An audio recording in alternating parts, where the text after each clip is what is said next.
all right with that? Oh, yes, Miss Bolette. It's quite a simple matter, really. If I may be so bold as to ask, are you expecting visitors today? Yes, we're expecting Dr. Arnholm this morning. You know, the schoolmaster. Arnholm? Oh, wait a moment. Wasn't there a gentleman called Arnholm who used to be tutor here a few years ago? That's right, yes, my old tutor. He arrived in town last night. Yes, that's why we want the flag up. Very proper. Good morning. Oh, good morning. There now. Up she goes. Good morning, sir. I don't think I've had the pleasure. You're a painter, are you? Conceivably. Why not a painter inter alia? Why not indeed? Can I come in for a moment? Oh, there's nothing much to see yet, but if you'd really like to, pray, step in. Thank you.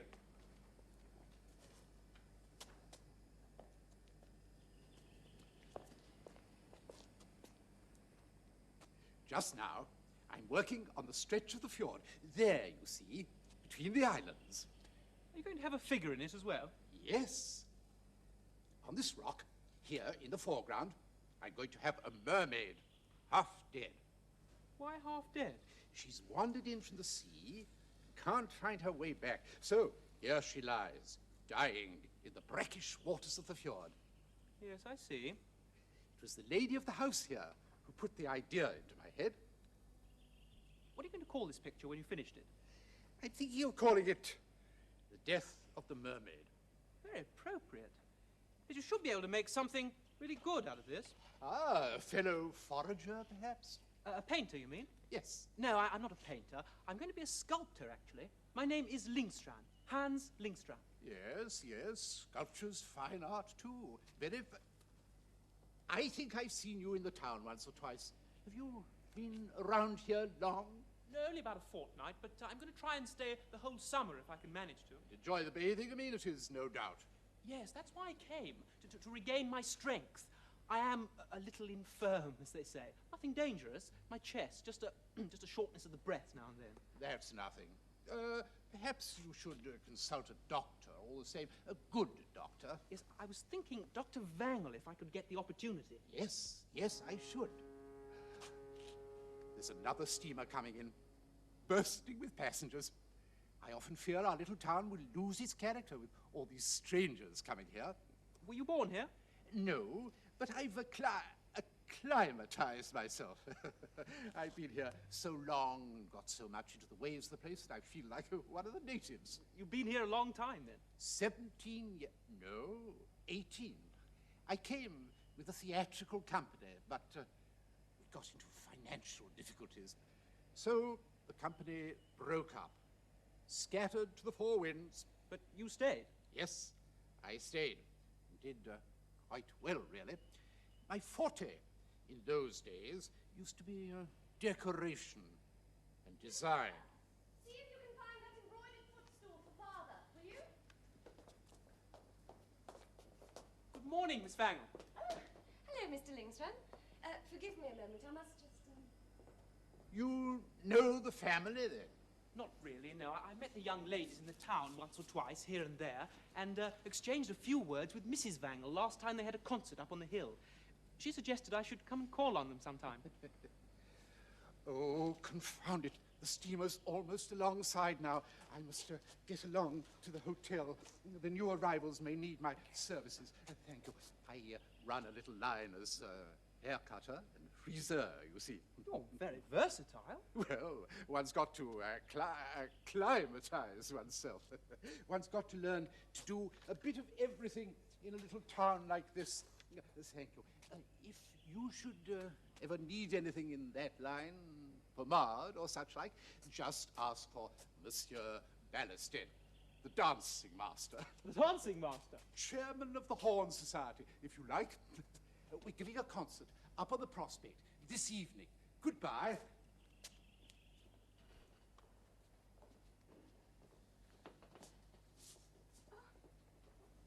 Bolette tells me you've actually ventured into the garden today. Have you been walking all morning? No, actually, I've just... Oh, you've been swimming, I suppose. Yes, I had a little dip. Oh. I saw your mother down there. She was just going into her bathing hut. What do you say? Your mother. Yes, I see what you mean. Did I you don't see really... anything of Father's boat out in the fjord? Yes, I thought I saw a boat sailing this way. Ah, that would be Father. He's been visiting some patients on the islands. How splendid you're making it look with all these flowers. Yes, it looks rather pretty. Don't you think? Wonderful. Almost as if you were celebrating some sort of red letter day. We are. I guessed as much. Your father's birthday, I presume. No, Mother's. Oh, really? Your mother's? Leave me alone. Well, I suppose you'd be wanting to go back to your hotel for lunch now. Oh, yeah, yes, I suppose I ought to get a bite of something. I suppose the food up there seems wonderful to you. I'm not up at the hotel any longer. I found it too expensive for me. Where are you staying now, then? Mrs. Jensen's. Oh. Well, I better say au revoir to you and to Miss Bolette. Goodbye, Mr. Lingstrand. Goodbye. Oh, do please excuse us today, but some other time when you've got nothing to do, you must come and see round the house and see Father and the rest of us. Yes, thank you very much. I'd love to. Au revoir, monsieur. Give my love to Mother Jensen. Shh, Hilda. He could easily have heard you. Well, young ladies, here I am again. Oh, Father, it's good to have you back.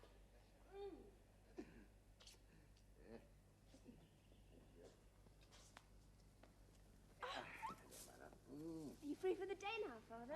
No, I shall have to go down to the surgery for an hour or two. Oh, tell me, has Arnholm arrived yet? Oh, yes, he arrived in town last night. We heard from the hotel. But you haven't seen him? No, but I expect he'll come here this morning. Father, look. Yes, child, I see. How very gay. Don't you think we've made it look pretty? I should say you have. Tell me, is your, are there just the three of us Oh, at yes, home? she's gone Mother down to... has gone down to bathe. Yeah, I see. But tell me, young ladies, are we going to leave the house looking like this for the rest of the day with the flag flying and everything? Of course, Father. I see, but... Of course, you know we've really done all this for Dr. Arnholm. When such an old friend pays his first respects... He used to be and- Bolette's tutor, Father. What a couple of rogues you are.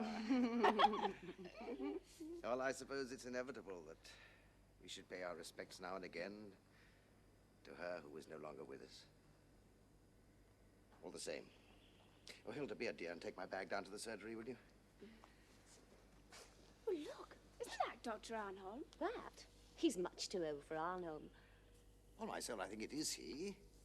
Yes, it is. Yes. Good heavens, I think you're right. Welcome, my dear fellow. Welcome home. Thank you, Dr. Fungal. Thank you. You are too kind. And here are the children. I should hardly have recognized them. I don't suppose you would.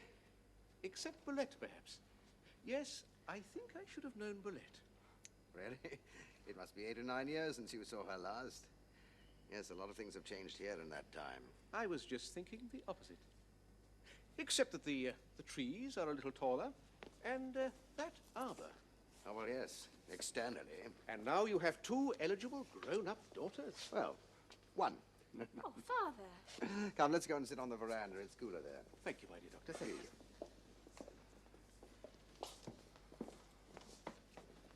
Now, let us sit down and take things easy.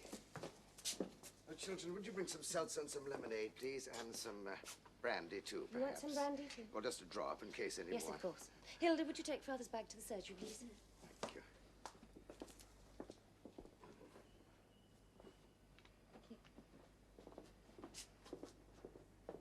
What a lovely girl. Your daughters have grown into. Yes, they have, haven't they? Yes, I'm amazed at Bolette. And Hilda, too.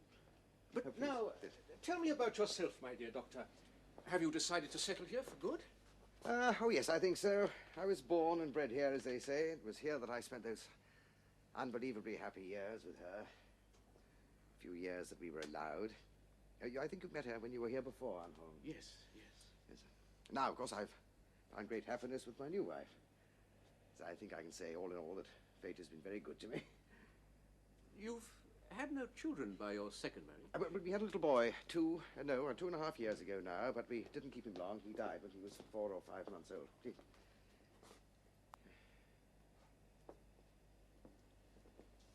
Is your wife not at home today? Yes, she'll be here in a minute. She's down at the fjord bathing. She goes there every day now, whatever the weather. You speak as if there was something the matter with her. Well, there's nothing exactly the matter with her. She's been very nervous these past years, you know, off and on. I've tried to make up my mind what's behind it. Bathing in the sea has become a kind of passion with her. Yes, I remember she used to be like that. Of course, you knew Elida, didn't you, when you taught out at Shuriken? Yes, I met her quite often when I went out to the lighthouse to see her father. Well, the life out there has never loosed its hold on her. People out here can't fathom her. They call her the lady from the sea. Do they, really? Yes, that's why, Arnholm, talk to her about the old days. It'll do her so much good. Is that you, Vanel? Yes, my dear. Here she is, our lady from the sea. Oh, thank heavens. You're back. When did you arrive? Just now, a few minutes ago. Well, aren't you going to greet an old friend? Oh, you've come then. Welcome. Forgive me for Oh, not being here. please, you when mustn't put yourself to any trouble. How was the water today? Fresh and clean? Fresh? Dear God, the water here is never fresh. Ooh.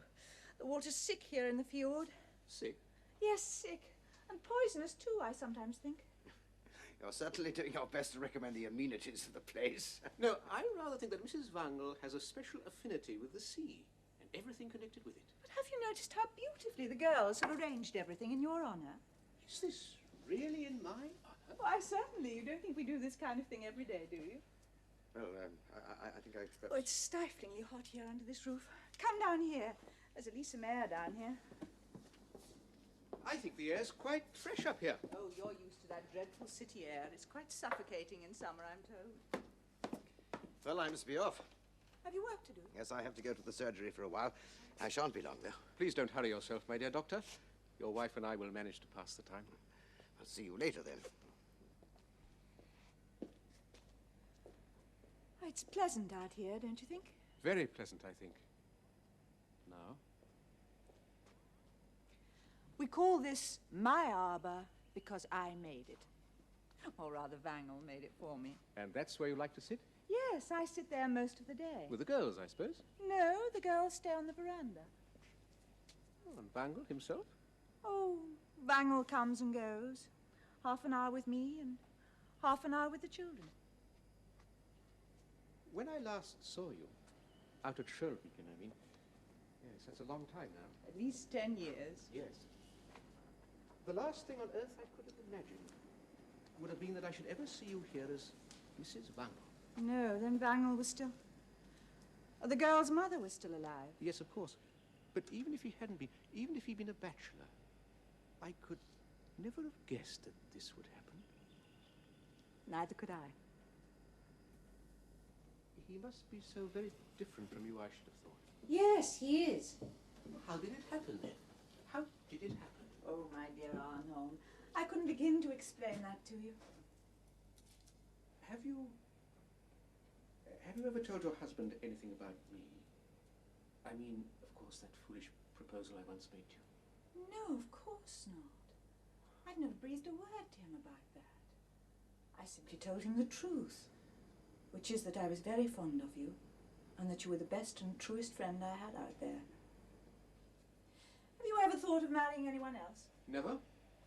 I've remained faithful to my memories. Oh, Arnholm, let those sad old memories rest. You ought to look round for a wife who could make you happy. I shall have to begin soon then, Mrs. Wangel. I'm already 37, you know. All the more reason to waste no time, then. Arnholm, my dear, I want to tell you something that I could never have told you at the time, even if my life had depended on it. What? When you made that, when you asked what we spoke of just now,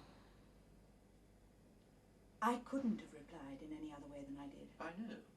You had nothing to offer me except friendship. I know that. But what you didn't know was that all my thoughts and feelings were already directed elsewhere. But that's impossible.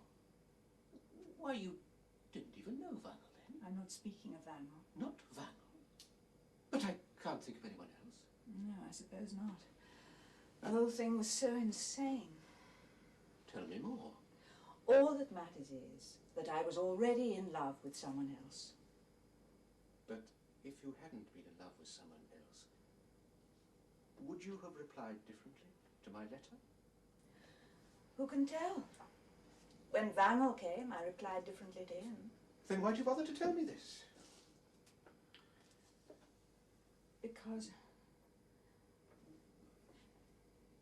Because I must have someone to confide in. No, please. Then your husband knows nothing about this? Oh, I told him from the first, of course, that I'd once been in love with someone else.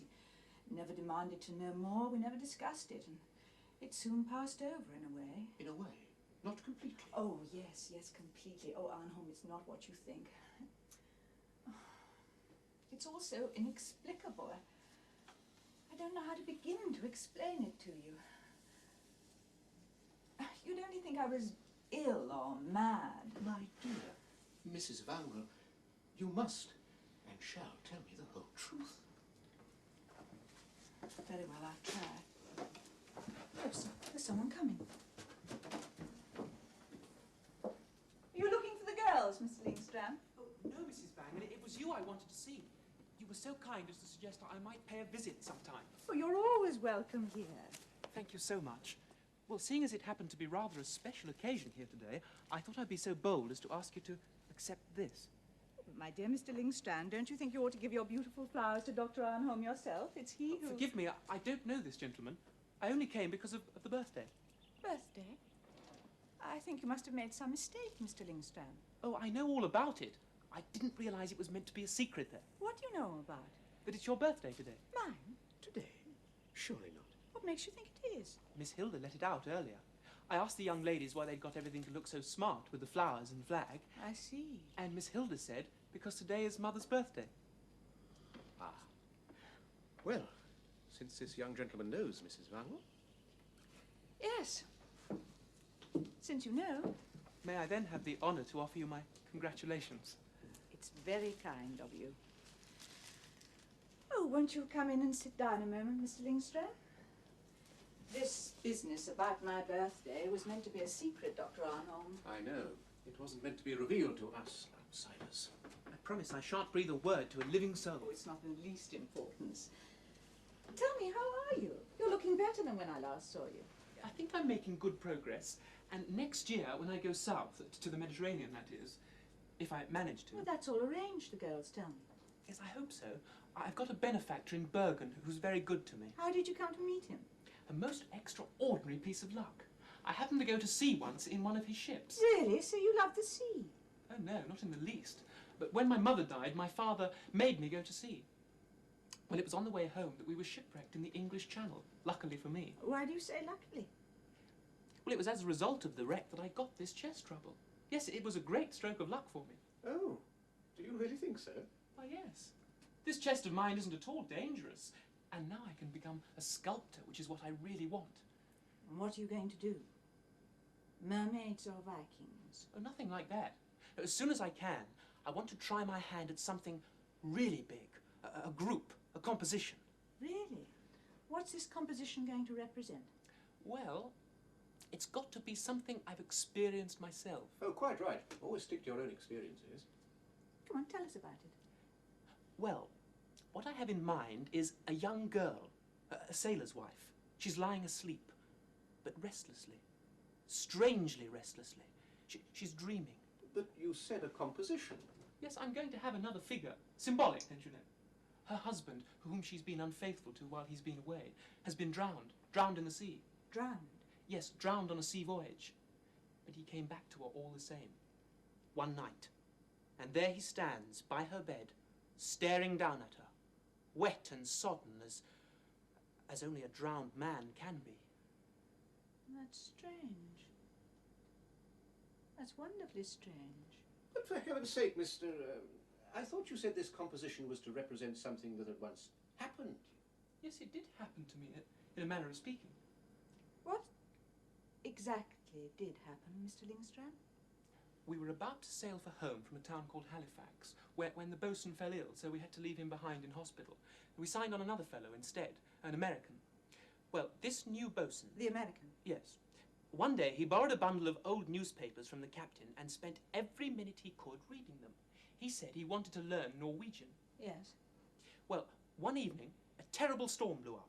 All the men were on deck except the boatswain and me. He'd sprained a foot, so he couldn't walk. I was lying in my bunk. Well, there he was, sitting in the cabin, rereading one of these old newspapers. Yes. Well, as he's sitting there, all of a sudden I hear him give a kind of a howl. Then he crumples the paper together and he pulls it into 1,000 pieces. But he did it all so quietly. Didn't he say anything? Not a word?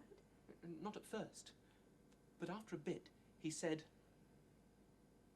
"Married to another man while I was away." He said that? Yes, and you know, he said it in really good Norwegian. He must have had a wonderful ear for languages, that man. What then? What else happened? Well, then this extraordinary thing happened, which I shall never forget.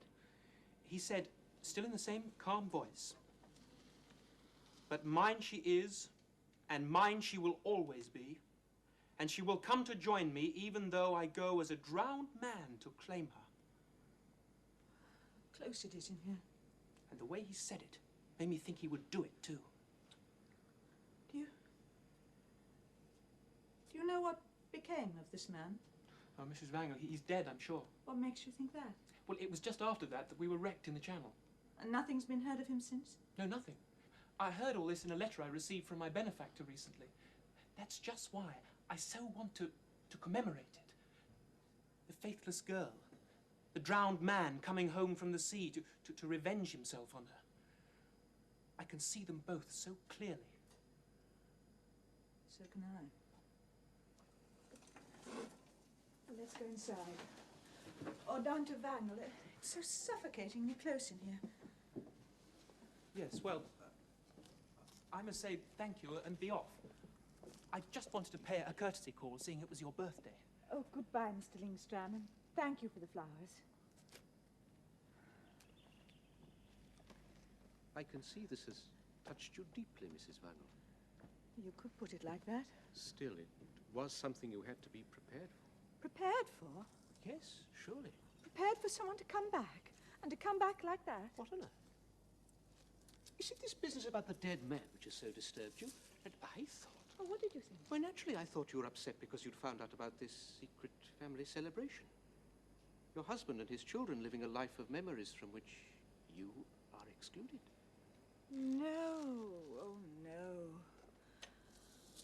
I've no right to demand that my husband should be wholly and entirely mine. I think you have. You must have. Yes? No. No, that's just the point. It's I who am leading a life from which they are excluded. You? Do you mean to say you aren't really fond of your husband? Oh, yes, yes, I am. That's what makes it all so dreadful. Now, you must tell me what makes you so unhappy. The whole story. I can't, not now. Father's finished in the surgery. Shall we all go in the garden room? Yes, let's. Well, here I am, finished for the day. How about a nice glass of something cool, eh? Look, what lovely flowers. Where did you get them? I got them from young Mr. Lingstrand, the sculptor. Has he been here again? Yes, he came by just now with these. For the birthday, you know. Cat. Elida, my dear, Come, children. Let's put my flowers in water with the others, shall we? She's awfully nice, really. She's only doing it to please Father. Thank you, Elida. Thank you so much, my dear. You wouldn't want me to be the only one not celebrating Mother's birthday, would you?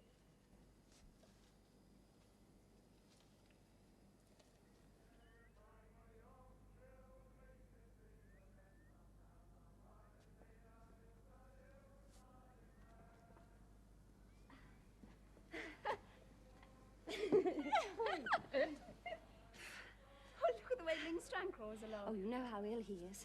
Do you think it's serious? Yes, I do. He came to consult Father today. I'd like to know what he thinks about it. Father told me that he's got congestion of the lungs or something of the kind. He won't live to be old, Father said. Did he say that? Just as I thought. For heaven's sake, don't let him suspect that you know anything. Please forgive me, young ladies, for lagging so far behind you. Are they still down there, Father and the rest? Yes, your father went into the refreshment hut, and the others are all sitting outside listening to the music. But they're coming up here very soon, your mother said. You must be very tired. Yes, perhaps I am a little tired. I think I'll sit down for a bit. Did you know there was going to be dancing down there by the bandstand later? Yes, so I heard. Well, do you think it's fun, dancing? Hilda, give Mr. Lingstrand a chance to get his breath back. Oh, yes, Miss Hilda, I should so love to dance. If only I could. You mean you never learned?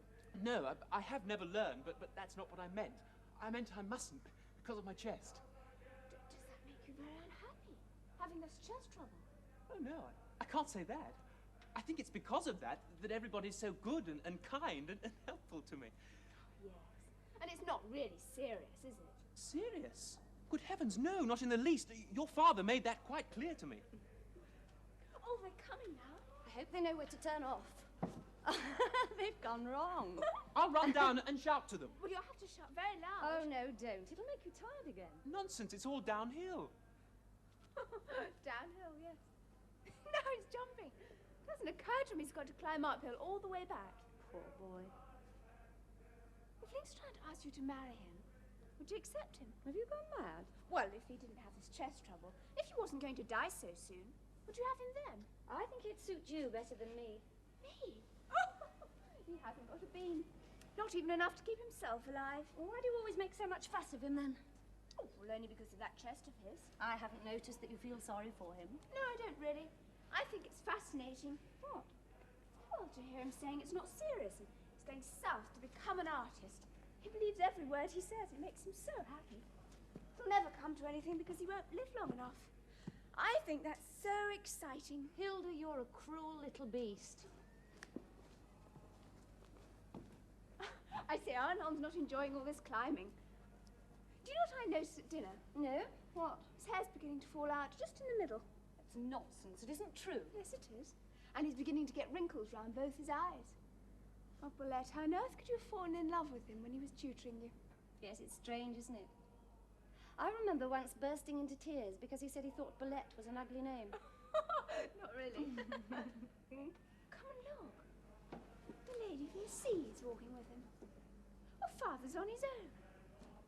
I wonder if those two are stuck on each other. Oh, you really ought to be ashamed of yourself.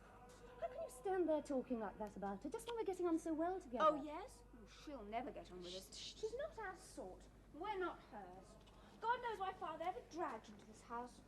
She'll be surprised she won't have her head one of these Oh, fine how days. can you say such things? Her mother went mad. She died in an asylum. I know. Well, don't go round talking about it. Be nice to her, for Father's sake. There's the sea. Yes, that's right. It must be in that direction. Yes. There it is. Out there. Don't you think it's lovely up here? Magnificent. In my time, I don't think you could get up here. There wasn't even a footpath. There's an even better view from Lutskolan, just over there. Shall we go there, Elida?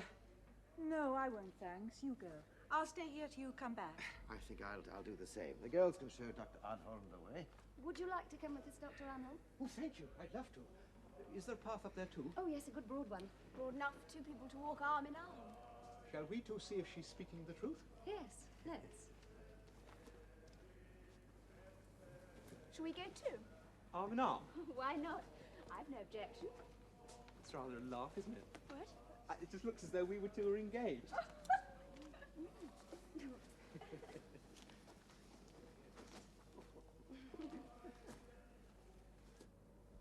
How calm and peaceful it is up here. Now we can talk a little. What about? How about you, Elida? You and me. We can't go on like this. What do you want instead? That we should trust each other a little, live together as man and wife, the way we used to before. Oh, if only we could. But it's impossible.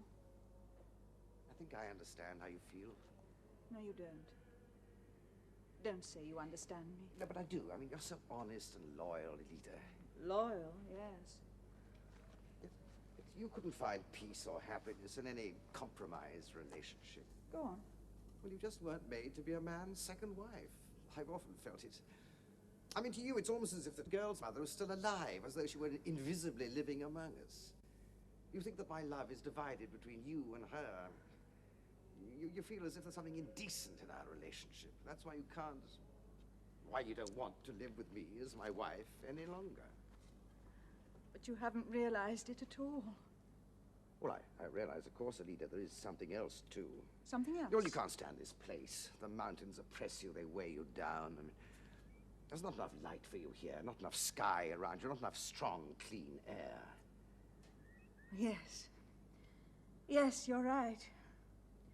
Night and day, winter and summer, it fills me, this homesickness for the sea. I know. And now my poor sick child shall go home again. What do you mean? What I say. I'm going away somewhere by the open sea. Somewhere where you can find a real home, the sort of home you long for. Oh, my dear, you mustn't think of it. You couldn't live anywhere in the world but here. Well, that's as it may be, but do you think I could be happy here without you? But I am here. And I shall stay here. I'm yours. Oh, don't let's talk about leaving. Your whole life's work lies here. We are leaving, Alida. We are going away somewhere. That is settled. But what do you hope we can gain by it? You, Alida. You again. But you can't. Oh, no. No, you can never do that. Well, we shall have to see, but if that's how you feel. There's only one solution. You've got to go, and the sooner the better. Oh, no, I'd rather tell you the truth. I'm not going to let you make yourself unhappy, especially since it can't help us. Tell me then, Alida. That day you came out to Shoalbeacon to ask me to be your wife. You spoke so frankly to me about your first marriage. You told me how happy you'd been. I was? I know. I just want to remind you that I was just as honest with you. I told you that I'd once been in love with someone else, that we'd become, in a way, engaged. In a way? Well, yes, it lasted such a short time. He went away, and I regarded the whole thing as finished and done with. My dear Alida, why are you dragging all this up? It has nothing to do with me. I never even asked you who you was. No. Besides, I think I could have provided the name myself. Out there at Shoalbeacon, there weren't too many people to choose from. You think it was Arnholm? Yes.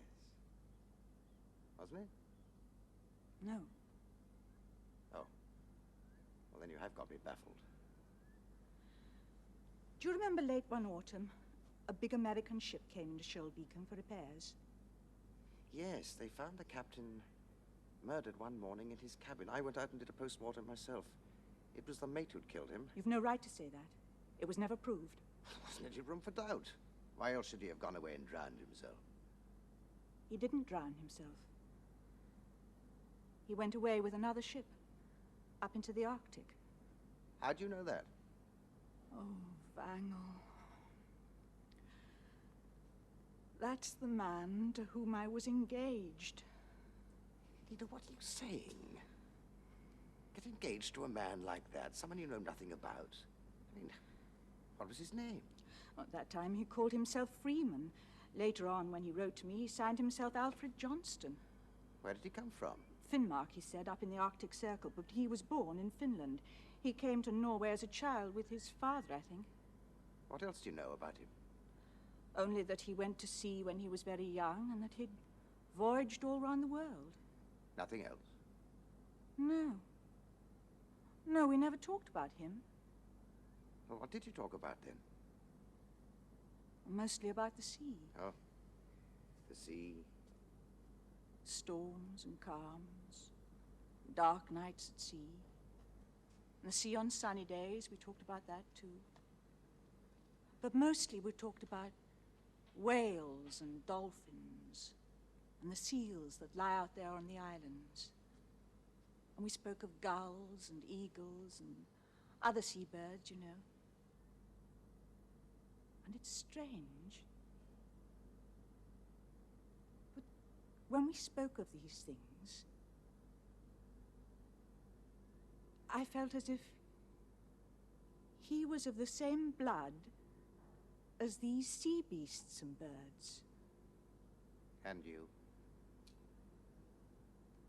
I felt almost as if I were one of them, too. I see. So you became engaged to him? Yes, well, he said I should. Said you should? Have you no will of your own? Oh, not when he was with me. Oh, when I look back on it now, it all seems so impossible to understand. Did you see him often? No, not very often. We met one day when he came out to look at the lighthouse, and then we saw each other occasionally. Then this thing happened with the captain, and he had to leave. Yeah, tell me more about that. Early one morning, it was scarcely light, I remember, I got a note from him. In it, he said I was to go and meet him at Brathammeren. You remember the headland between the lighthouse and Shoalviken? I remember. I was to go at once, he said, because he wanted to speak with me. And you went? Oh, yes, I had to. Well, then he told me that he'd killed the captain during the night. He admitted it. Oh, yes, but he'd only done what had to be done, he said. What was right. Well, why did he kill him then?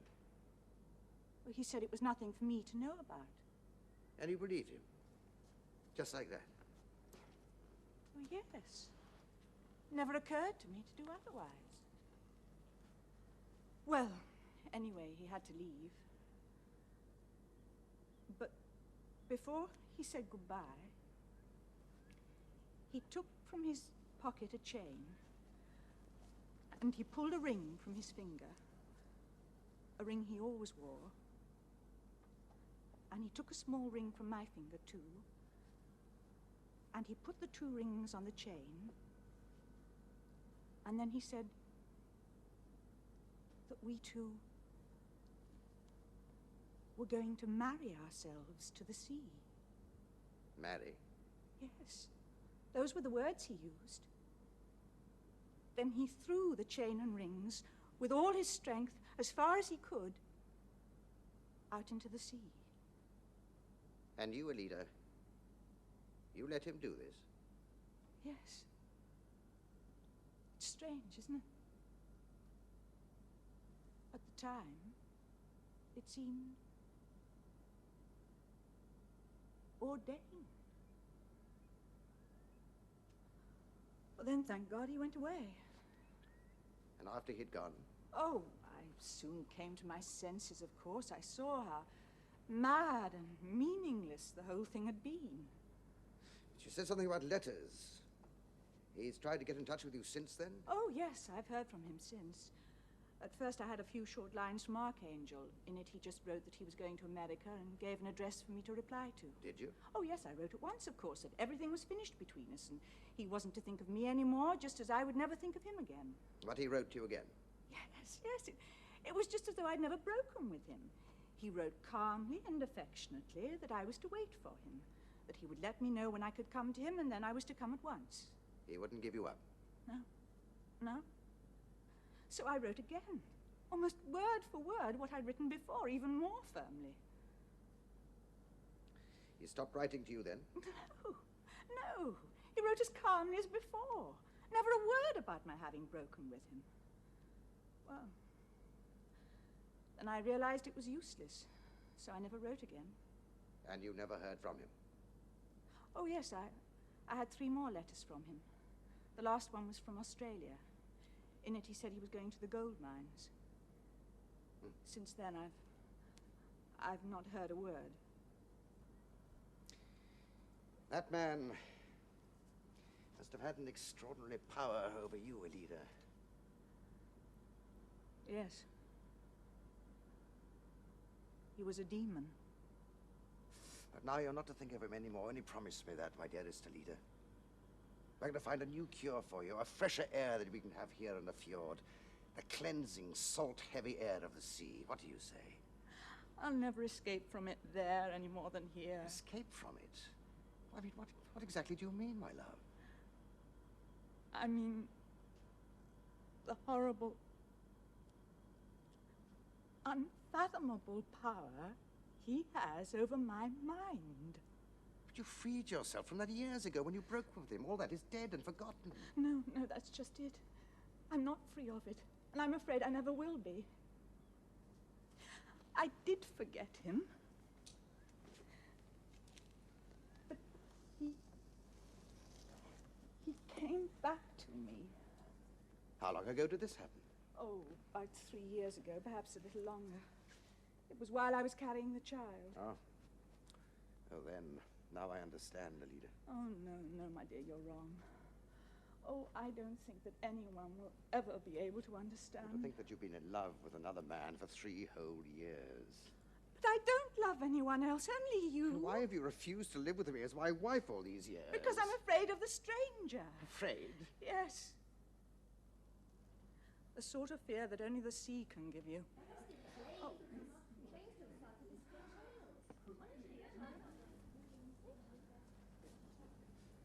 Hello. Are you still up here? Yes, it's so lovely and cool up here on the hill. We're going down to dance. Oh, fine. We'll be down in a minute to join you. Right then. See you soon. Mr. Lingstrand. Are you going dancing too? Oh, no, Mrs. Bangle, I don't think I ought to. No, better not. That chest of yours, it's not quite right yet, is it? Not quite, no. How long is it now since that voyage you were telling us about this morning? Oh, it must be about, wait a moment. Yes, about 3 years ago. 3 years. Yes, well, we mustn't keep you. Go on down, but no dancing. I promise, I'll just watch. Elida, why did you ask him about that voyage? Johnston was on board with him. I'm almost sure of What it. makes you think that?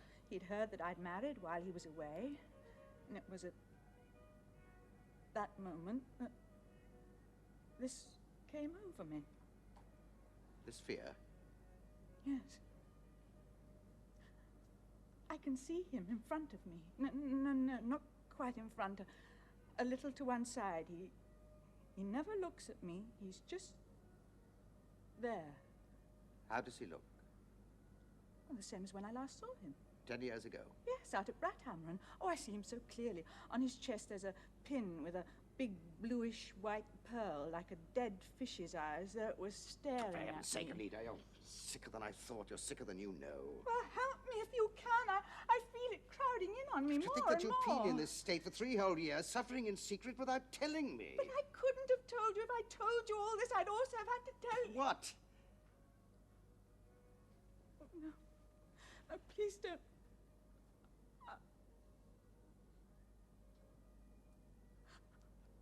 Bangle. Oh, Bangle, how can we solve the mystery of the child's eyes? My dear Elida, that's entirely your own imagination. The child had eyes exactly like any other child. Oh, no, he hadn't. Couldn't you see? The child's eyes changed with the sea. When the fjord was calm and sunny, his eyes were the same. When it was stormy, oh, I saw it all clearly, even if you Suppose didn't. you're right. Suppose you are. What then? I've seen eyes like that before. Where? When? Out at Brathammer 10 years ago. Elida, what do you... The child had stranger's eyes. Elida. Now perhaps you'll understand why I never dare live with you as your wife again. Elida. Elida!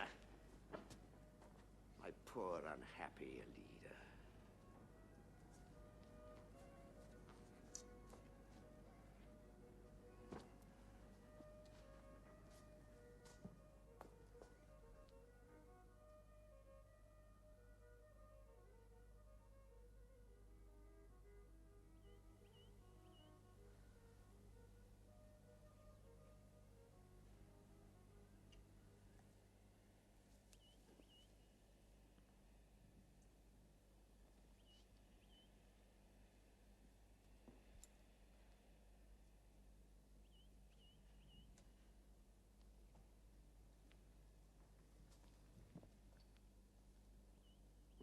Are there any fish there?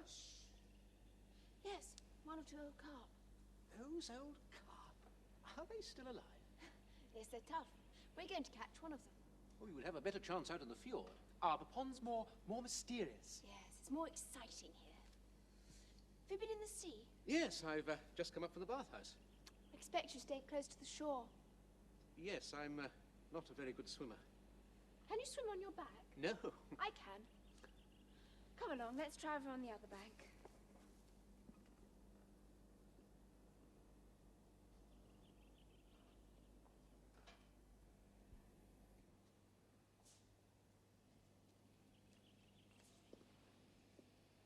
Isn't your mother in the garden? No, she's taking a walk with Father. How is she this afternoon? I don't know. I forgot to ask. Ooh, what are those books you have there? Oh, one's something about plants, and the other's a book about geography. Do you like reading that sort of thing? Oh, yes, when I can find the time. I've got to do the housework first. But doesn't your mother, stepmother, help you with that? No, that's my job. But I had to see to it during the 2 years that Father was alone, and I've done it ever since. But I can see you still love reading. Oh, yes. I love reading anything I can get. Anything useful. I want to know about the world. We live so outside everything here. Oh, don't say that, Bolette. Oh, we do. I don't think our life is so very different from the life of those carp down there in the pond. The fjord lies so close, with great shoals of wild fish swimming in and out, but the poor tame carp mustn't know anything about what goes on out there. That life is not for them. I don't think they'd be happy if they could get out into the fjord. I wonder. Tell me, Bolette, isn't there something special, I mean, that you long for as you sit here? Yes, perhaps. What do you long for? To get away. That most of all? Yes. And after that, to learn. I want to know about everything. When I used to teach you, your father often said he would send you to the university. Oh, poor Father. He says so many things, but when it comes to the point, he never gets anything done. Now, I'm afraid you're right. But have you ever talked to him about it? Really sat down and talked about it? No, I've never done that. Oh, but you should, before it's too late. Why don't you? Because I never get anything done either. I take after Father. Oh, don't you think you're being unfair to yourself?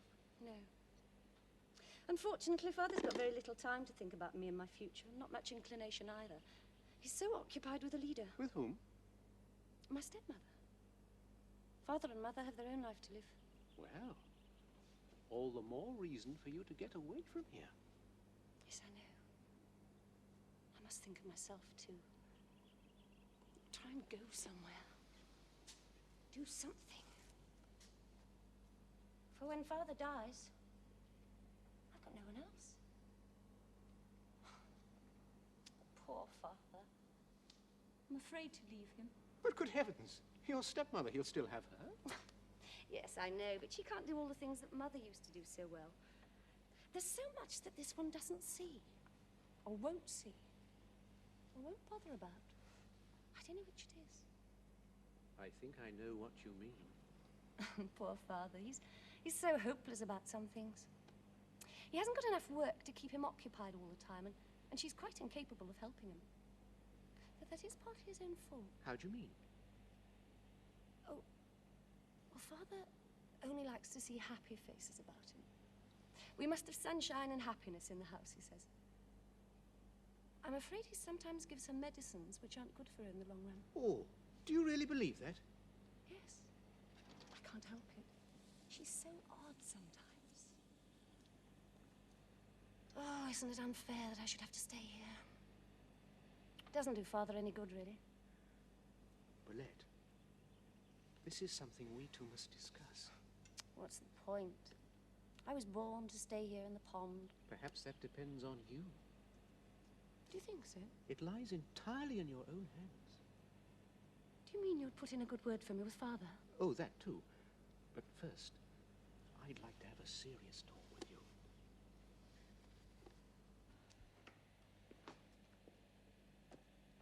Oh, it's beautiful here.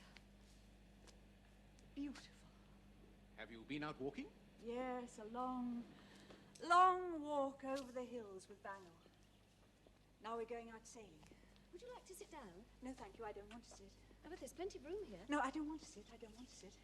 This walk has done you good. You look so exhilarated. Oh, yes, I feel Wonderfully well. Happy and safe. What's that big steamer coming in there? Oh, that must be the big English ship.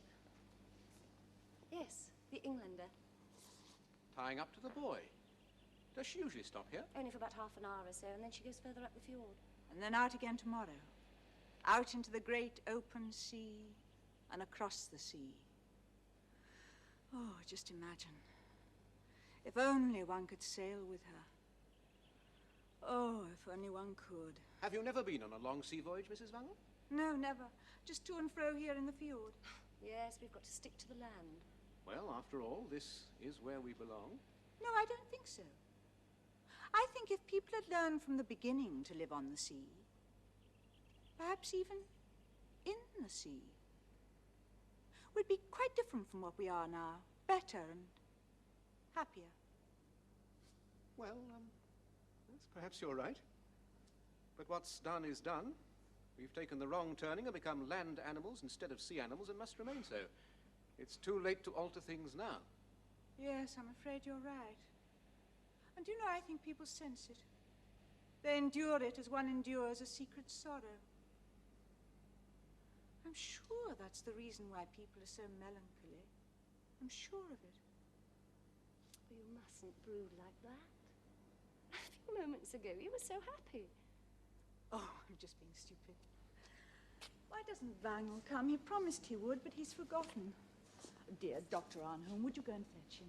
Of course, gladly. Tell him to come at once. Tell him I can't see him. Can't see him? Oh, you don't understand what I mean. When he's not with me, I can't remember how he looks.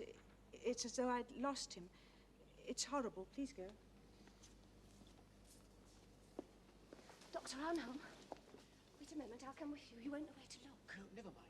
I can manage. No, I'm afraid he may be aboard the ship. Afraid? Well, yes, he usually goes aboard to see if there's anyone he knows amongst the passengers. The bar will be open. Well, come along then.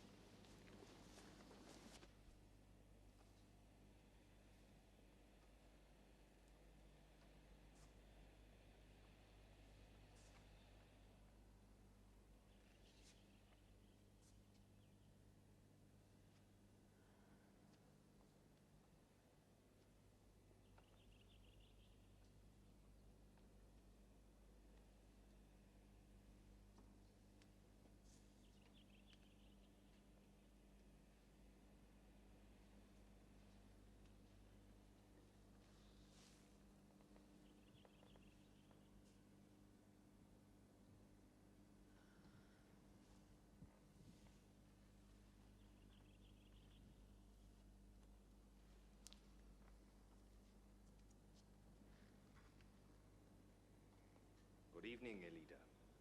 Oh, my love, have you come at last? Yes, at last. Who are you? Are you looking for someone here? You know I am. I've come to see you. The eyes. You know me at last. I knew you at once, Elida.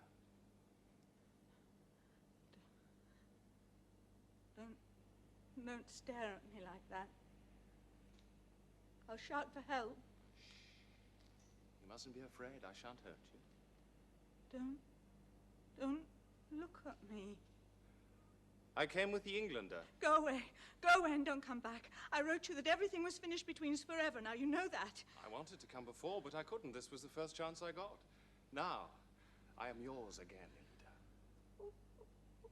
What do you want with me? Why have you come here? You know. I've come here to fetch you.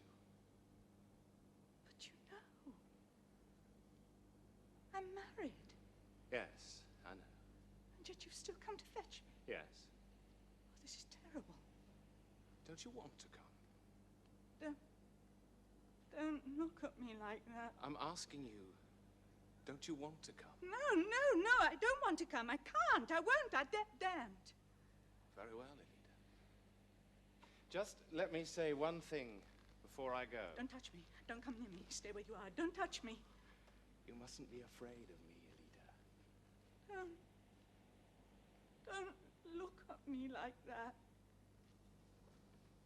Don't be afraid. Don't be afraid. Fred, I kept you waiting rather a long time. Oh, Vinyl! The leader, my dearest, what in heaven's name? Oh, Vinyl, save me. What? Can't you see? Over there. That man? May I ask who you are and what you're doing in this garden? I want to talk to her. You wish to speak to my... Elida, do you know this man? Yes, Vinyl. What? It's he. Yeah? This is the man, you know, the one who... Are you that Johnston? You can call me Johnston if you like. It's not my name. Not your name? Not anymore. For what you want with my wife, perhaps you know that the lighthouse keeper's daughter married long ago, and perhaps you also know who is her husband. Yes, I've known that for more than 3 years. How did you find out? I was on my way home to you. I saw an old newspaper. It contained news of the wedding. A wedding. I thought it strange. Because when we buried the rings in the sea, that was a wedding too, Elida. Oh. How dare you? Had you forgotten? Don't stand there looking at me. Speak to me, not to her. Since you know the situation, what is your business here? Why have you come here to see my wife? I promised Elida I would come back to her as soon as I could. How dare you call my wife? And Elida promised to wait for me Kindly till do I not returned. address my wife by her first name. I do not permit such familiarities She here. belongs to me. To you? You'll never let me go. Did she ever tell you about the 2 rings? Mine and Elida's? Yes. What of it? Well, that's finished. You got her letters? You know it's finished. Elida and I agreed that those 2 rings should bind us as surely as any priest. But I don't want you. I never want to see you again. You must be out of your mind if you think you could come here and claim any rights by such childish tricks. You surely don't think you can take her away from me by force against her own will. No. What would be the good of that? If Elida wants to come with me, she must come with me of her own free will. Of my own free will. You must be out of your mind. Be off with you. We've no further business with you. It's almost time for me to go aboard again. Well, Elida, I have fulfilled my half of our pledge. I have kept my promise. Oh, don't touch me, please. Think it over before tomorrow night. There's nothing further to think over. Get out. I'm going up the fjord now with the ship. Tomorrow night I shall be here. On my way back, I shall come to you. Wait for me here in the garden. You and I will decide this matter alone. Oh, Vinyl, do you hear what he says? Don't worry, my dear. We have a way to prevent any such visit. Goodbye then, Elida. Till tomorrow night. Don't come back here tomorrow night. Don't ever come back here again. If you decide to come with me across the sea, Go into the house, Elida. think hard, Elida. If you don't come with me tomorrow night, you will never see me again. Never? Never again. I shall never come to you. You will never see me nor hear from me either. I shall be dead and gone from you forever. Oh. So think carefully before you decide. Goodbye. Be ready for the journey tomorrow night. I shall be here to fetch you.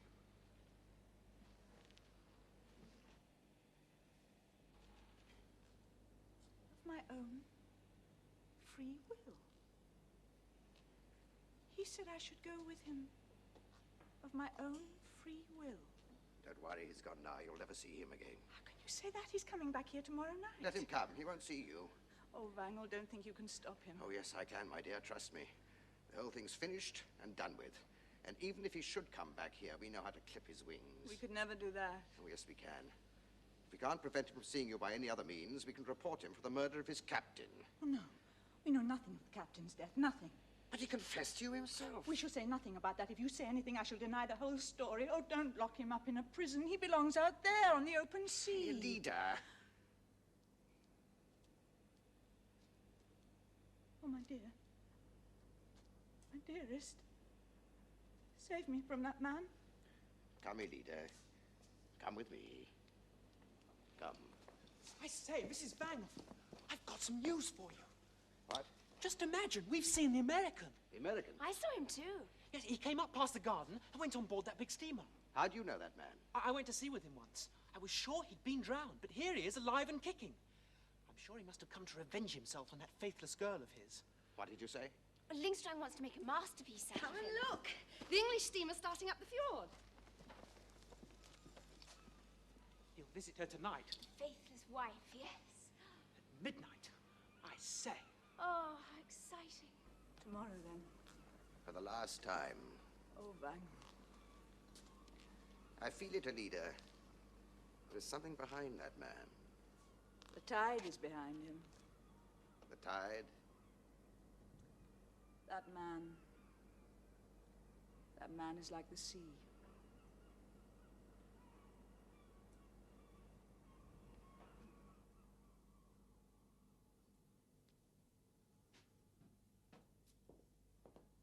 Good morning, Miss Vang. Good morning. That bit round the edge there.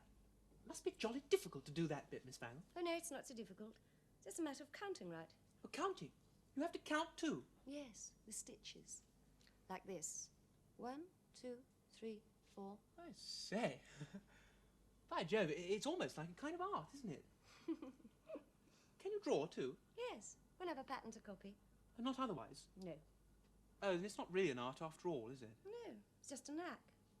But you know, I believe you could become an artist. But I haven't any talent. But if you could be with a real artist all the time. You mean I could learn from him? I don't mean through lessons. I think it would happen, little by little, like a miracle, Miss Vang. How very strange. Have you ever considered, I mean, have you ever thought seriously about marriage, Miss Vang? About... No. I have. Have you? Oh, yes, I think a lot about such things. Marriage especially. I've read a lot about it in books, too. I think marriage must be a kind of miracle. The way a woman gradually changes her personality so as to become like her husband. Has it never struck you that a man might be brought over to his wife's way of thinking? Become like her, I mean. Oh, no, I'd never imagined that. Why not? Ah, a man's got a vocation to live for. It's that gives a man strength and purpose. He has a calling in life, a man has. All men? Oh, no, I was thinking of the artist. Do you think that an artist ought to get married? Yes, I think so, when he finds someone that he really loves. Even then, I think he ought to live just for his art. Of course he must, but he can do that just as well after he's married. But what about the woman he marries? What is she to live for? Oh, she must live for his art, too. I'm not so sure. Oh, yes, honestly, look, believe me.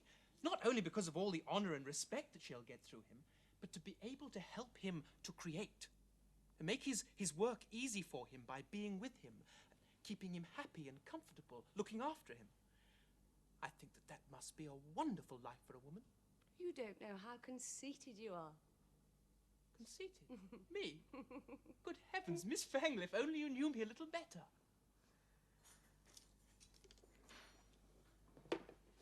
Miss Fangle? When I'm gone, which I very soon will be... You mustn't say such dreadful things. Dreadful? What's dreadful about that? Oh, I don't understand. Well, I'm going away in a month, and then later I'm going south to the Mediterranean. Oh, that! Oh, yes, of course. Oh, thank you. Well, when I'm gone, will you think of me sometimes? Yes, of course. You promise? I promise. Cross your heart. I cross my heart. Oh, but what's the point in all this? It can't lead to anything. How can you say that? It would be wonderful for me to know that you were thinking of me while I was away. And then what? Then? I don't know. Neither do I. So much stands in the way. The whole world stands in our way, I think. Well, a miracle might happen. You see, I believe that I'm lucky, and if you think fondly of me while I'm away, and now I have your word that you will... Yes, you have my word. But it can't lead to anything all the same. Yes, Miss Bolette, it will mean that I shall be able to work much more confidently at my composition. Do you believe that? Yes, I feel it inside me. And I think it would be so inspiring for you, too, sitting here to know that you were, so to speak, helping me to create.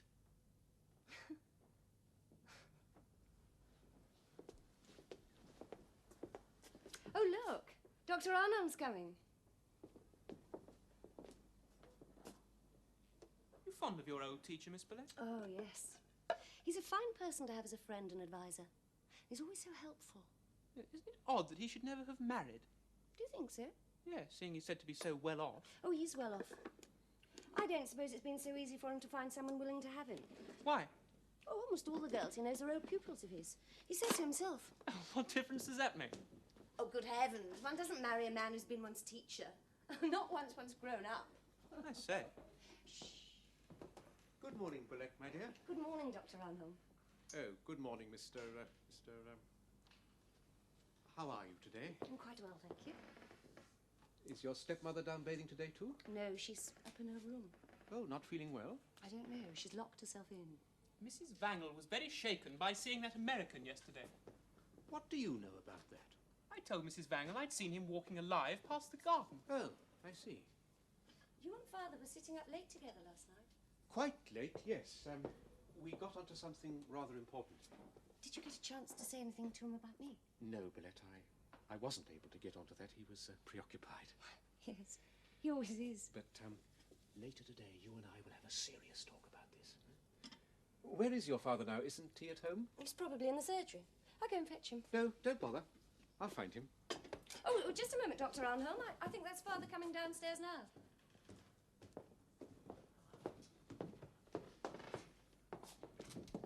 Arnholm, my dear fellow, I'm delighted you've come so early. There's something more I want to talk to you about.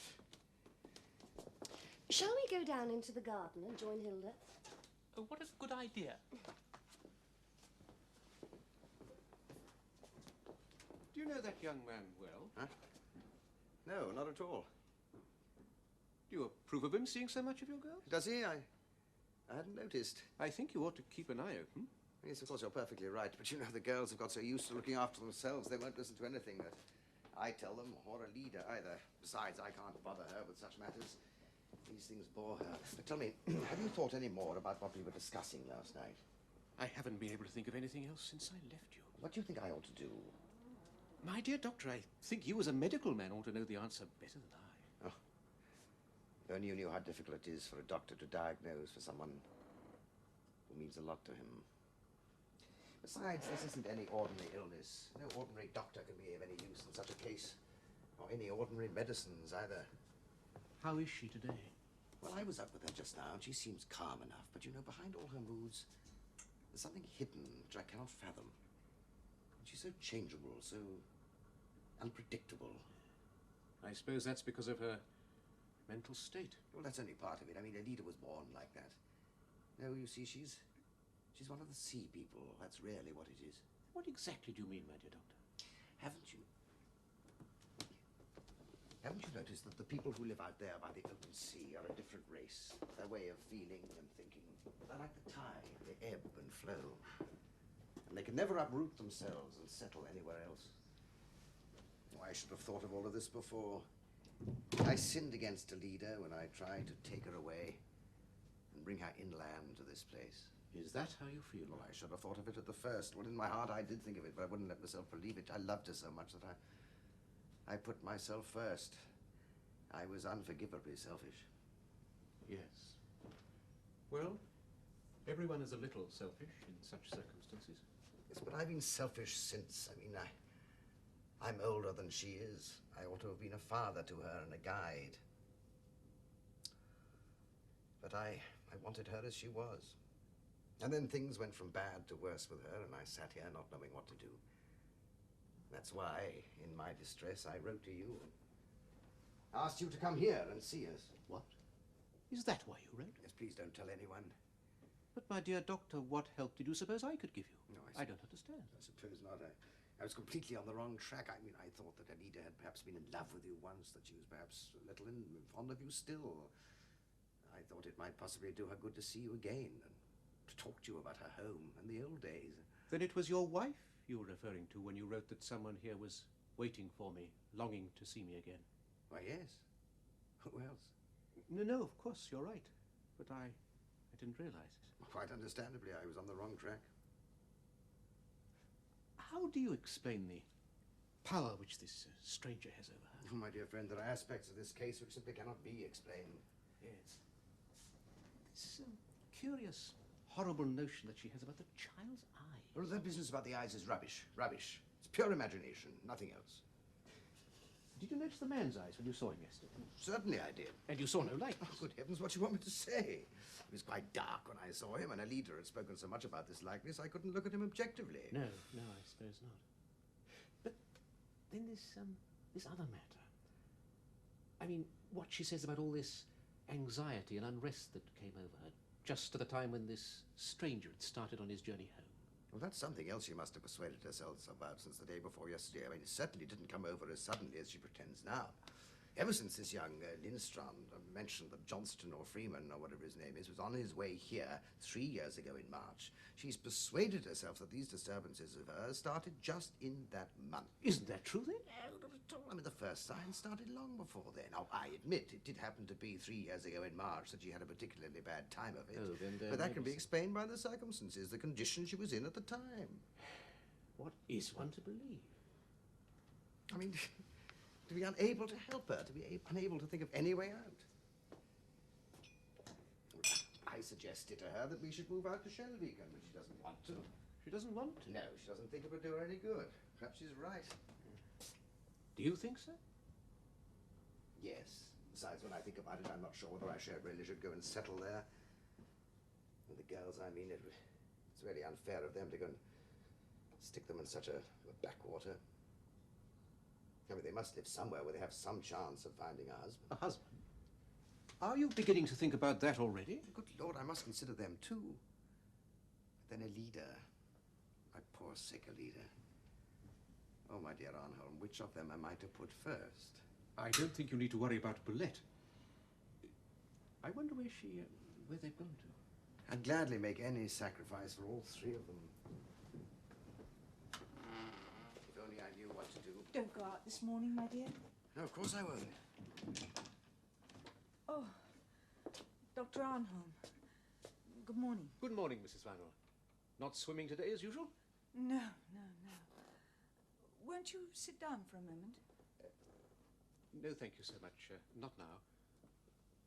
I promised the girls I'd join them in the garden.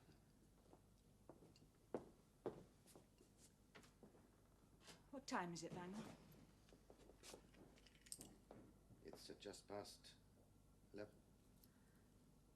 At 11 o'clock tonight. Oh, if only it were all over. Alida, my dear. Yes? The night before last, out there in the prospect, you said that you'd often seen him over the last few years, standing alive before you. Yes, I have. What did he look like?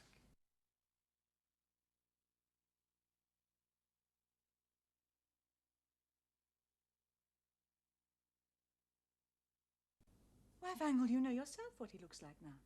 Or did he look the same then? Yes. Well, just the same as when you saw him yesterday evening. Yes, just the same.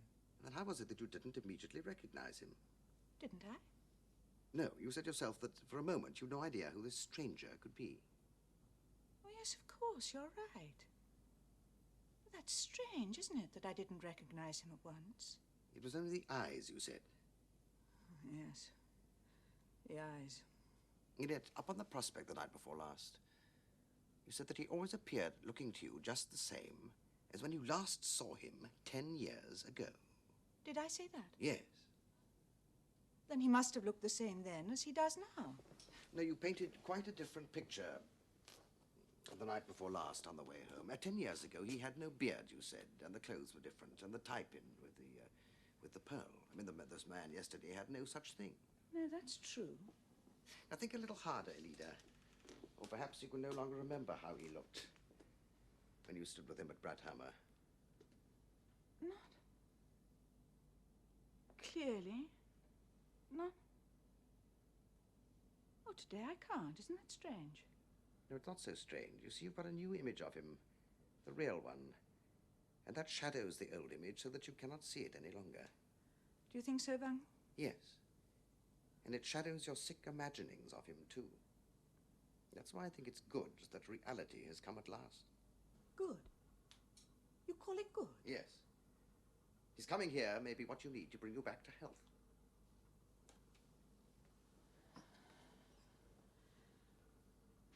Vanwell, I want to try to tell you what's in my mind. Yes, my dear.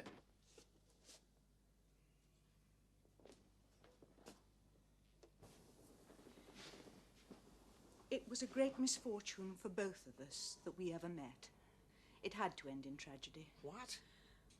Oh, Vanwell, it's no use our lying to ourselves. Lying? Yes, or hiding the truth. The truth of the matter is that you came out there and bought me. Bought? Did you say bought? Is there any other word for it? You couldn't stand the emptiness of your house any longer, so you looked round for a new wife. And a new mother for my children, Alida. You didn't know if I was at all suited to that. You'd only spoken to me 2 or 3 times, and then you wanted me, and... Call it what you like. And I stood there helpless. So when you came and offered to support me for life, I agreed, but I shouldn't have accepted. I shouldn't have sold myself to you. I wish now I'd done anything, starved, so long as I'd chosen to do so, chosen freely. So the 5 or 6 years we've spent together have meant nothing to you at all? Oh, Wangel. I've had everything here that anyone could wish for, but I didn't come to this house of my own free will. Not of your own free will. I remember I heard that phrase yesterday. Oh, in that phrase lies everything. It opened my eyes. Now I see it all. What do you see? I see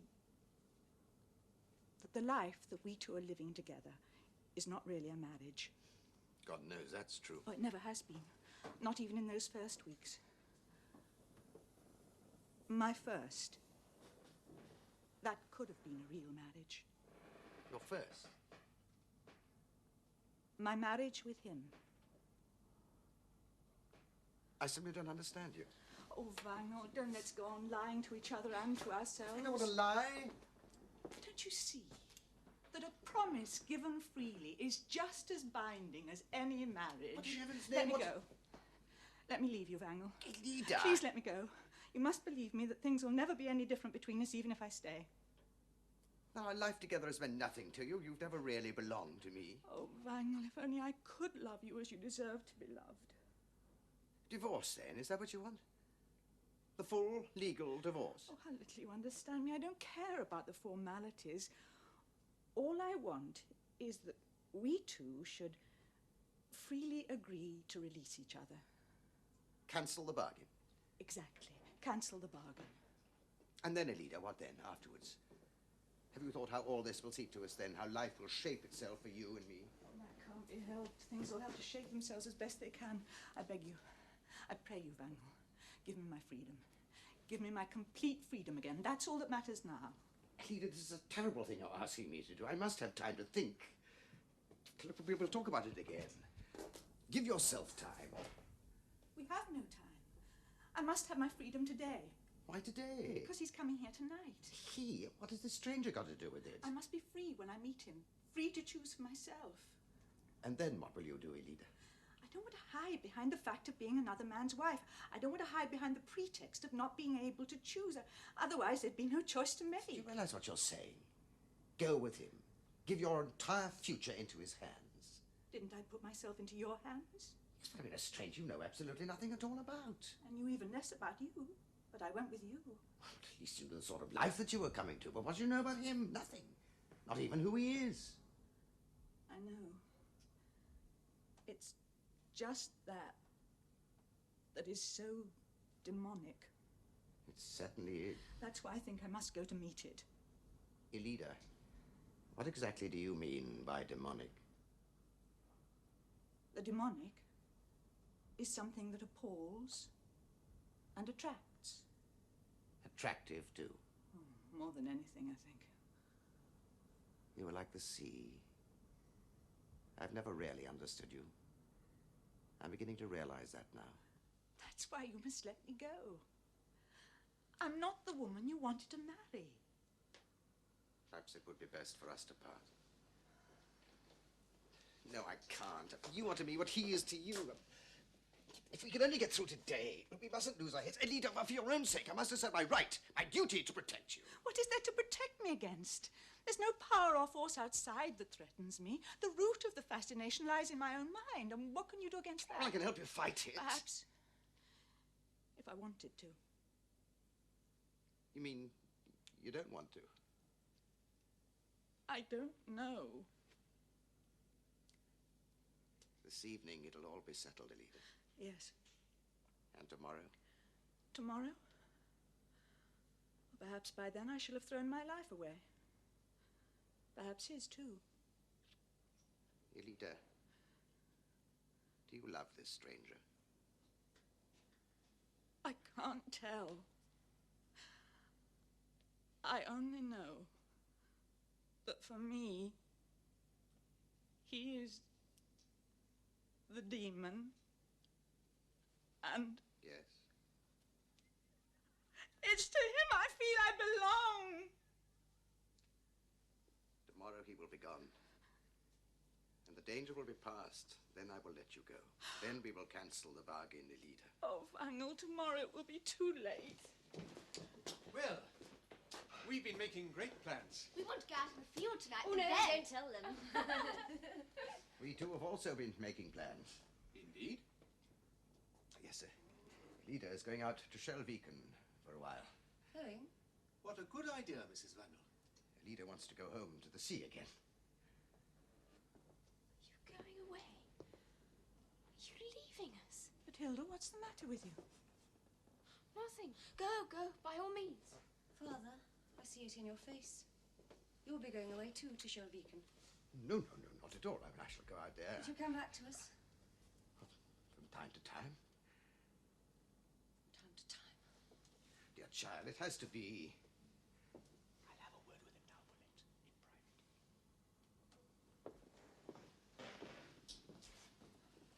What's the matter with Hilda? She looks quite upset.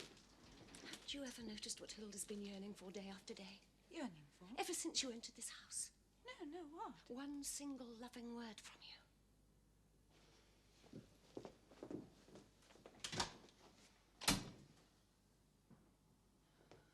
Father, dear, the food is on the table.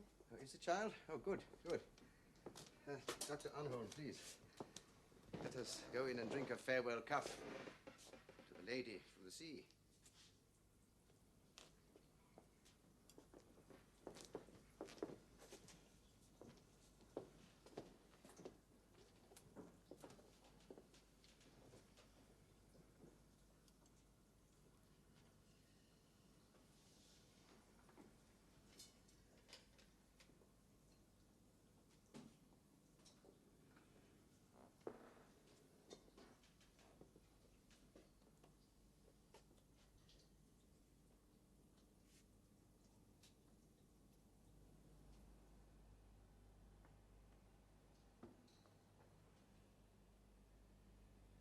No, Elita, my dear, I promise you there's plenty of time yet. No, there isn't. He'll be here at any moment. Good evening, Doctor. Good evening, Mrs. Wangel. Oh, it's you. Is there to be a concert here tonight? Yes, the Horn Society will hold forth. There's no shortage of festive occasions nowadays. Tonight, we are playing in honor of the Englander. The Englander? Is she in sight already? Not yet, but she's coming down the fjord through the islands. We shan't get any warning. Suddenly, poof, she'll be upon us. For the last time.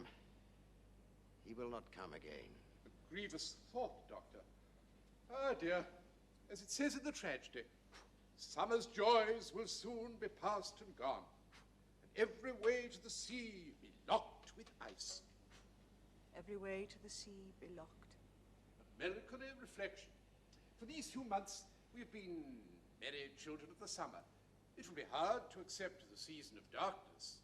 For the first few weeks, I mean. Men and women can acclimatize themselves, Mrs. Wangel. Oh, God. This unbearable hour before the moment of decision. You're still determined to speak with him, then? I must speak with him. And I must be free to choose. You have no choice, Elita. I will not let you choose. You can't stop me. Don't you see? In this house, there's nothing to keep me. I have no roots here.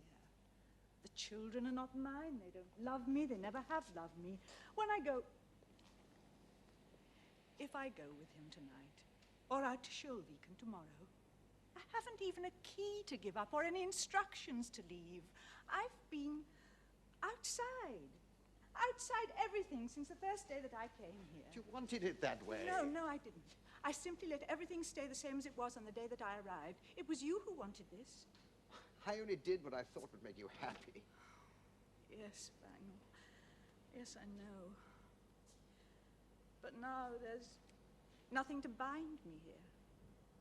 Nothing to give me strength. I feel nothing. For you, our home, the children. Nothing. Yes, I realize that now, Alida. Tomorrow you shall have your freedom again. You shall lead your own life. My own life. Oh no, the life I was born to lead ended on the day I came here. And now, in half an hour, he'll be here. The man I ought to have remained faithful to. He's coming for the last time to ask me to start my life afresh. That is why you must allow me as your husband and as your doctor to choose for you.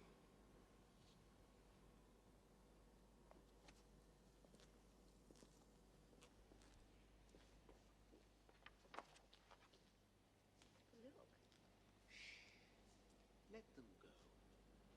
Can you make out what's been the matter with him these last few days? Have you noticed anything? Of course. Something in particular? Yes. Lots of things. Haven't you? I think it'll be a good thing for your stepmother to go away for a while. Do you? Mightn't it be a good thing for you all if she could get away now and then? If she goes to Shirlbeacon tomorrow, she will never come back to us again. What on earth makes you say that? I know it. You'll see she'll never come back here again. Not as long as I and Hilda are here anyway. Hilda, too? Not so much her, perhaps. She's still almost a child, and she worships a leader in her heart, I think, but with me it's different. A stepmother who isn't so much older than oneself. My dear, it may not be so long before you have a chance to get away. Have you spoken to Father? Yes. What did he say? Well, he's so occupied with other things just now, you know. What did I tell you? But I did get one thing out of him, though. You can't count on any help from him. No help? No, he spoke to me quite openly about how things are with him. He made it clear that it would be quite impossible for him to help you financially. Why did you have to raise my hopes? Just to make a fool out of me? Dear Bolette, it depends entirely on you whether you leave or stay. Depends on me. What depends on me? Whether you get out into the world. Get the chance to learn everything that you want to learn. Live a full life, Bolette. Oh, dear God. But all this is impossible. If Father can't, well, then there's no one I can turn to.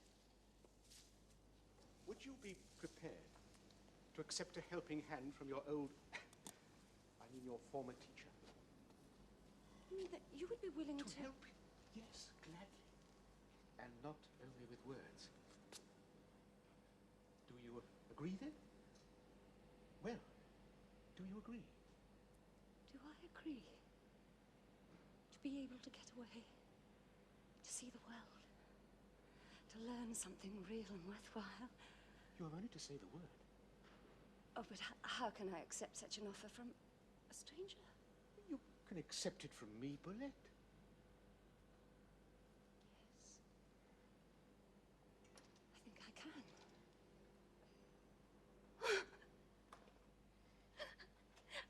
I don't know why, but I could laugh and cry for joy. I'm so happy. I was beginning to fear that life was slipping away from me. Well, you don't have to worry about that any longer, Bolette. But first, you must tell me frankly, is there anything at all which binds you here? Binds me? No, nothing. Well, that is Father, of course, in a way, and Hilda, too. Well, you'll have to leave your father sooner or later, and Hilda will have to go her own way sometime, too, but otherwise there's nothing, Bolette, no tie of any kind. No, none at all. I can leave here any time. Then, Bolette, my dear, come away with me. Oh, dear God, if that could only be. You trust me, don't you? Yes, of course. Then you are prepared to give yourself unreservedly into my hands, Bolette? Yes, of course, you're my old teacher. I mean, you used to be my teacher in the old days. No, I didn't mean because of that, but, well, you are free then, Bolette. I therefore ask you if you could be willing to to bind yourself to me for life. What are you saying? For all your life, Bolette. Will you be my wife? Oh, no. No, this is impossible. Oh, it's quite impossible. Would it be so impossible? Oh, Dr. Arnholm, you can't mean what you're saying. Listen a minute, Bolette. I see I've surprised you. Yes, perhaps you're right. You couldn't know it was because of you I came here. You came here because of me? Yes, Bolette. Last spring I got a letter from your father. It contained a sentence which led me to believe that your memories of your former tutor were tinged with more than affection. How could Father write that? Oh, he didn't mean that. But I allowed myself to imagine that in this house a young girl was sitting and waiting for the day when I should come back. No, don't interrupt me, Bolette. When a man is no longer in his first youth, such a belief, illusion if you like, affects him deeply. At first I felt merely grateful, but then I felt I must come to see you to tell you that I shared the feelings which I deluded myself into supposing that you cherished towards me. I'd never dreamed that anything like this could happen. You used to be my tutor. I can't imagine ever standing in any other relationship towards you. No.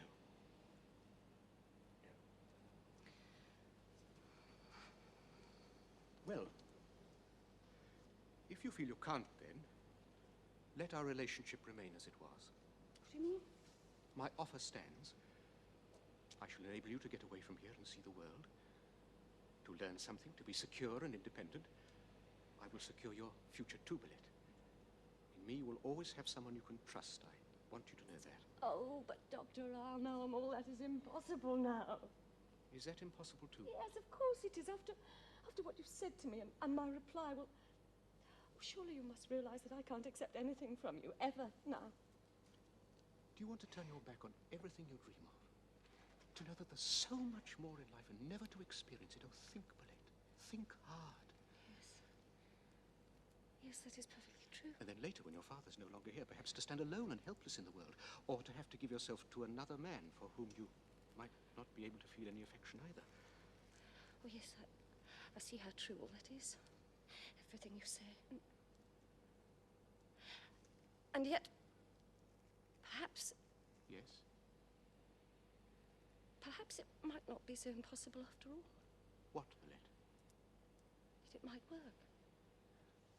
That I might... What you suggested just now. You mean you might perhaps be willing to grant me the happiness of being allowed to help you as a loyal friend? Oh, no. No, that would be quite impossible now. No, Dr. Arnholm. Rather take me... Bolette! You mean... Yes, sir. I think I do. If you still want to have me. If I still... Oh, thank you. Thank you, Bolette. If I've not won your heart yet, I shall find a way to win it. Oh, Bolette, I will carry you through life on my hands. I shall be able to see the world. To live. You promise me that. I will keep my promise. And learn anything I want. I myself shall be your teacher, as I used to be, Bolette.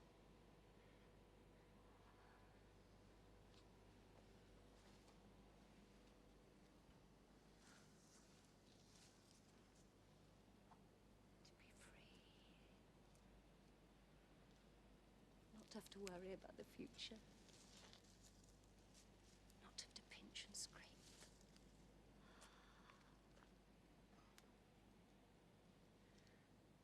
You will see how happy we shall be together.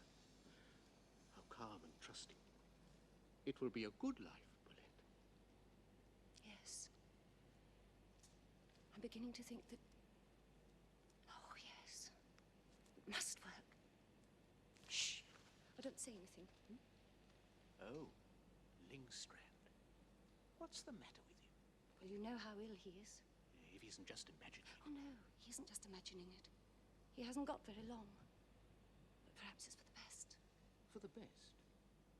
Nothing would come of his art, even if Let's go before they come. Hello. Aren't you going to wait for us? Bolette and I are going on ahead. It's lovely here at the moment, isn't it? Everybody going around in couples, hand in hand. Do you know, I think he's courting her. Really? Miss Bolette will never accept him, I'm sure of that. No. She thinks he's begun to look so old. She says he'll be bored soon, too. I didn't mean just that. She wouldn't have him anyway. Why do you say that? There's someone else she's promised to think about and wait for. You mean you? Yes. She promised me.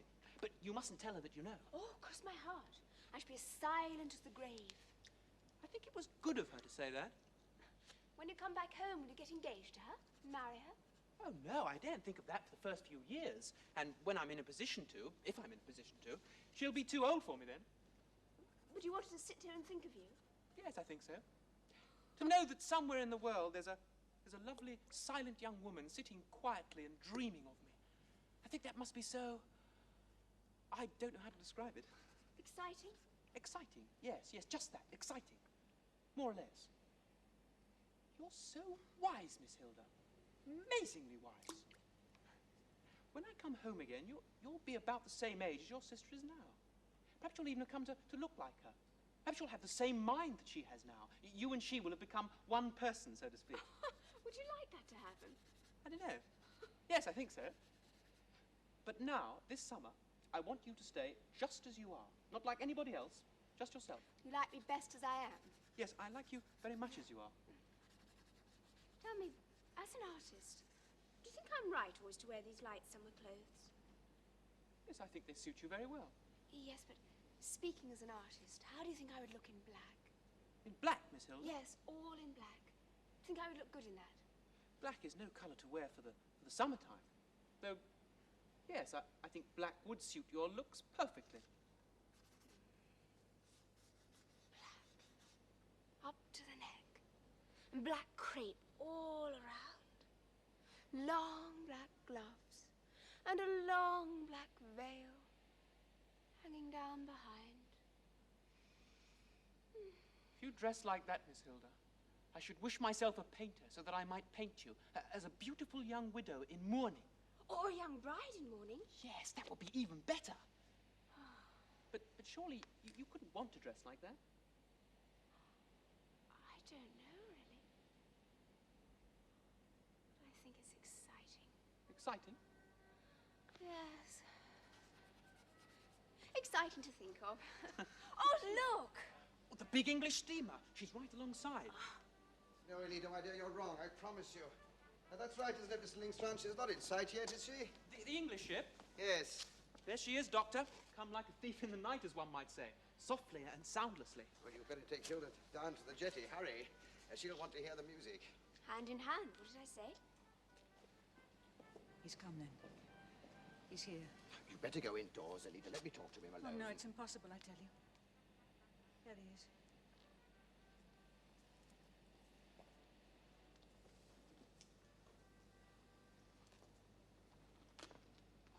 Good evening.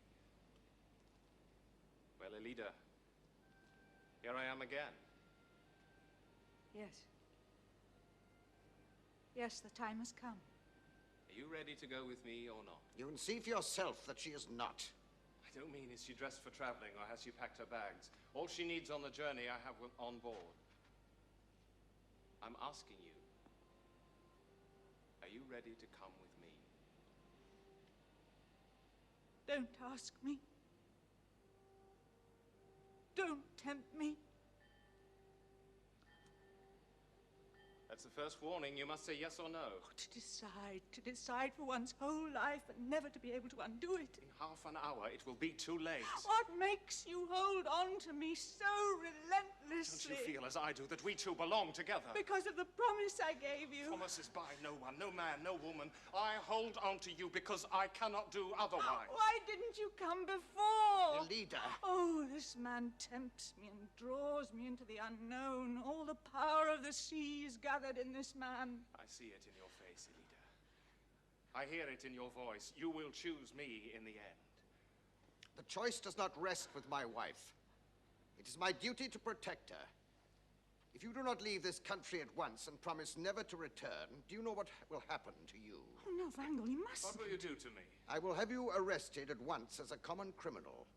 Before you board the ship, I know the truth about that murder out at Shellbeacon. Oh, Wrangle, how can you? I was prepared for that. So I took the precaution of bringing this. Oh, no, don't kill him!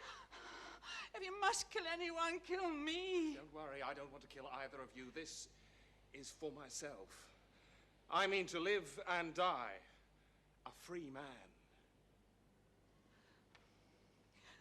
Wrangle, of course you can keep me here. You have the power and the means to do so, but my mind, my thoughts, dreams, and longings, those you cannot imprison. I see it, Elida. Little by little, you are slipping away from me. Your longing for the boundless, for the infinite, will end by driving your mind into darkness. Oh, I feel it, like black, soundless wings beating over me. It mustn't come to that. There's no other way to save you, none that I can see. Therefore, I agree to cancel the bargain now, at once. Now you can make your choice in freedom, Elida.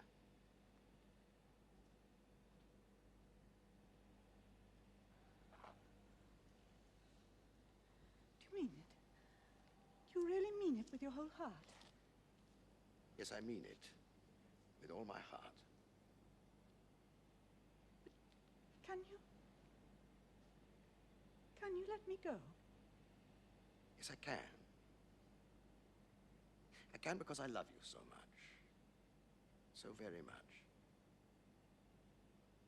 Am I so close? So close to you, then? You've become a part of me through the years that we have lived together. And I've been unable to see all this. Your thoughts were directed elsewhere, but now you are free forever from me and from everything that belongs to me. Now you can go back to the life that is really yours. Now you can choose, free, on your own responsibility. Freedom and responsibility. You hear, Elida? She's sounding for the last time. Come.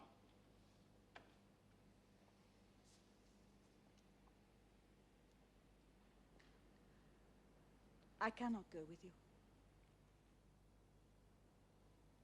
You're not coming. I can never go with you now. Elida. Then it's finished. Yes. Yes, it's finished forever. To me, you're no more than a dead man thrown up by the sea, whom the sea will soon claim again for her own.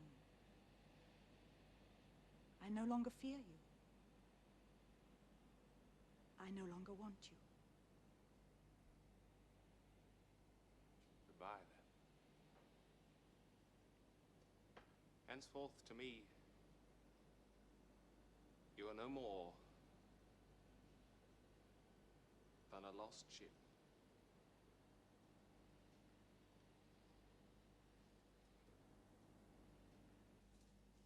Elida, your mind is like the sea. It flows and ebbs. What changed you? Don't you see? The change came when you let me choose for myself.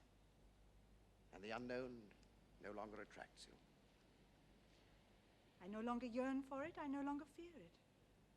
I was free to choose the unknown, so I was free to reject it. I begin to understand you little by little. Your yearning for the sea and for this stranger, all that was nothing more than an expression of your longing for freedom. Perhaps. I don't know. But you've been a good doctor to me. You discovered and dared to prescribe the right remedy. The only one that could have cured me. When things are desperate, we doctors take desperate measures. But now, Elida, will you come back to me? Yes, Wrangle. We can live for each other, Elida. And for our children. Our children. They're not mine yet, but they will be. Our children. Yes. Thank you, Edith.